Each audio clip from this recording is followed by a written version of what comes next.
అందరికీ నమస్కారం. ప్రపంచ వేదికపై భారతదేశం తన ఆర్థిక శక్తిని ఎలా పెంచుకుంటోంది, దాని వెనుక ఉన్న రహస్య ఆయుధాల్లో ఒకటి స్వేచ్ఛా వాణిజ్య ఒప్పందాలు. వాటి వెనుకున్న అసలు స్ట్రాటజీ ఏంటో ఈరోజు చూద్దాం. ఒక్కసారి ఆలోచించండి. ఒక్క బుల్లెట్ కూడా పేల్చకుండా, యూరోప్కి ట్యాక్సులు కట్టకుండా మన వస్తువులమ్మేయడం, టెక్నాలజీని చౌకగా తెచ్చుకోవడం, ఏకంగా $100 బిలియన్ పెట్టుబడులు ఆకర్షించడం. వావ్! ఇది కేవలం డబ్బు గురించి కాదండి, యుద్ధం లేకుండానే ప్రపంచంలో మన మాట నెగ్గేలా చేసుకోవడం అన్నమాట. అదే ఫ్రీ ట్రేడ్ అగ్రిమెంట్స్ అసలైన పవర్. సరే, అసలు ఈ స్వేచ్ఛా వాణిజ్య ఒప్పందం అంటే FTA అంటే ఏంటి? చాలా సింపుల్ అండి. రెండు దేశాలు స్నేహంగా చేతులు కలిపి, చూడండి, ఇకపై మన మధ్య వ్యాపారానికి అడ్డంకులు వద్దు, ట్యాక్సులు తగ్గించేద్దాం, బిజినెస్ పెంచుకుందామని మాట్లాడుకోవడమే.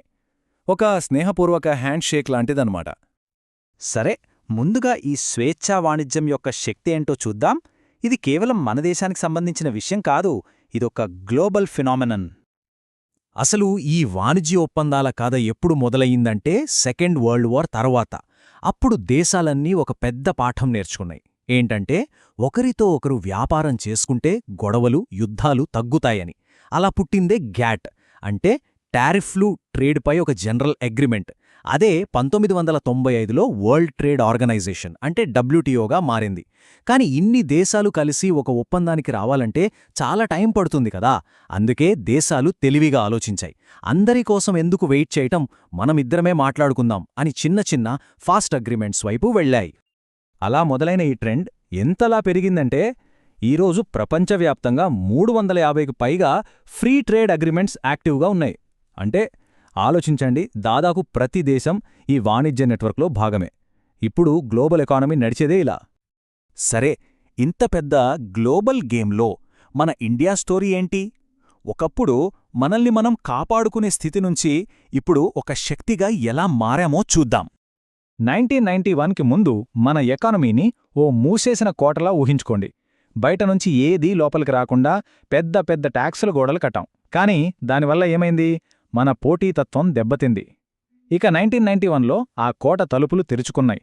అప్పటినుంచి ఫ్రీ ట్రేడ్ అగ్రిమెంట్స్ మన ఆర్థిక వ్యూహంలో ఒక పదునైన ఆయుధంగా మారాయి. మనం కూడా ఈ ఫీల్డ్లోకి నెమ్మదిగానే అడుగుపెట్టాం. 2005లో సింగపూర్తో, తరువాత ఏషియాన్ దేశాలు, జపాన్తో ఒప్పందాలు చేసుకున్నాం. అండ్ రిజల్ట్స్ వెంటనే కనిపించడం స్టార్ట్ అయ్యాయి. ముఖ్యంగా సింగపూర్తో ఒప్పందం తర్వాత ఆ చిన్న దేశం నుంచి మన దేశానికి ఎవరూ ఊహించని స్థాయిలో ఇన్వెస్ట్మెంట్స్ వచ్చాయి. అప్పుడే మనకర్థమైంది FTAల పవరేంటో. అన్నీ బానే ఉన్నట్టు అనిపించినా ఇండియాకి అర్థమైంది ఒకసారి ఆగి ఆలోచించాలని. అందుకే ఒక స్ట్రాటజిక్ పాజ్ తీసుకుంది. మరి బ్రేక్ ఎందుకు తీసుకోవాల్సొచ్చింది? ఎందుకంటే కొన్ని డౌట్స్ రావడం మొదలయ్యాయి. మనం అమ్మేవాటికన్నా కొనేవే ఎక్కువైపోతున్నాయా? మన చిన్న పరిశ్రమలు ఈ పోటీని తట్టుకోగలవా అని. ఈ అనుభవం నుంచి ఇండియా ఒక చాలా ముఖ్యమైన పాఠం నేర్చుకుంది. ఒప్పందాలు చేసుకోవడం ముఖ్యం, కాని అవి తెలివైనవిగా, మనకు లాభం చేకూర్చేవిగా ఉండాలి. ఈ కొత్త ఆలోచనా విధానానికి అసలైన టెస్టు 2019లో వచ్చింది. ఆసియాలోనే అతిపెద్ద ట్రేడ్ డీల్ RCP. దానినుంచి ఇండియా చాలా ధైర్యంగా బయటకొచ్చేసింది. ప్రపంచానికి ఒకే ఒక క్లియర్ మెసేజ్ ఇచ్చింది: మాకు FTAలు కావాలి, కాని మా షరతులపైనే. ఇది ఇండియా ట్రేడ్ హిస్టరీలోనే ఒక పెద్ద టర్నింగ్ పాయింట్. సరే, ఈ బ్రేక్ తర్వాత ఇండియా ఒక కొత్త, మరింత షార్ప్ స్ట్రాటజీతో తిరిగి వచ్చింది. దీన్నే మనం స్మార్ట్ FTAల శకం అని పిలవచ్చు.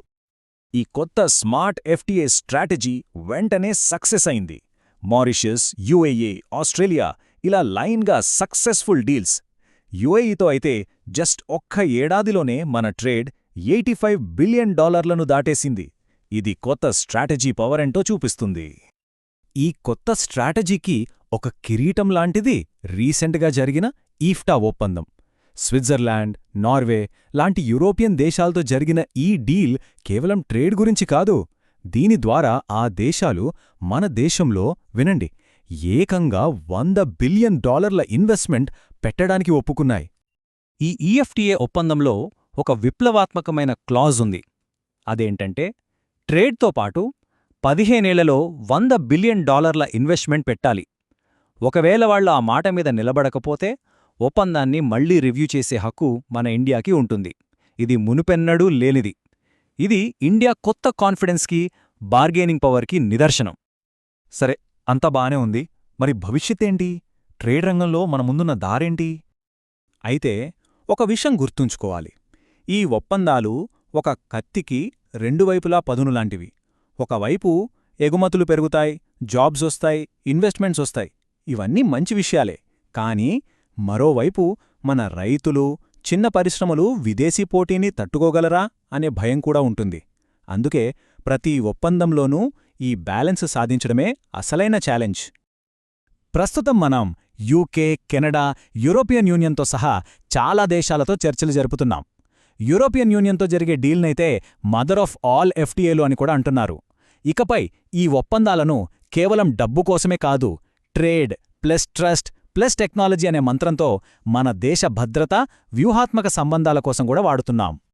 చివరగా ఒక్క విషయం. 21వ శతాబ్దంలో యుద్ధాలు చాలా ఖరీదైనవి. కాని వాణిజ్యమనేది చాలా పవర్ఫుల్ స్ట్రాటజీ. అందుకే ఈ ఫ్రీ ట్రేడ్ అగ్రిమెంట్స్ కేవలం ఆర్థిక ఒప్పందాలు మాత్రమే కాదు. అవి ప్రపంచ శక్తిగా ఎదగాలనే మన భారతదేశ ఆకాంక్షకు పాస్పోర్ట్ లాంటివి.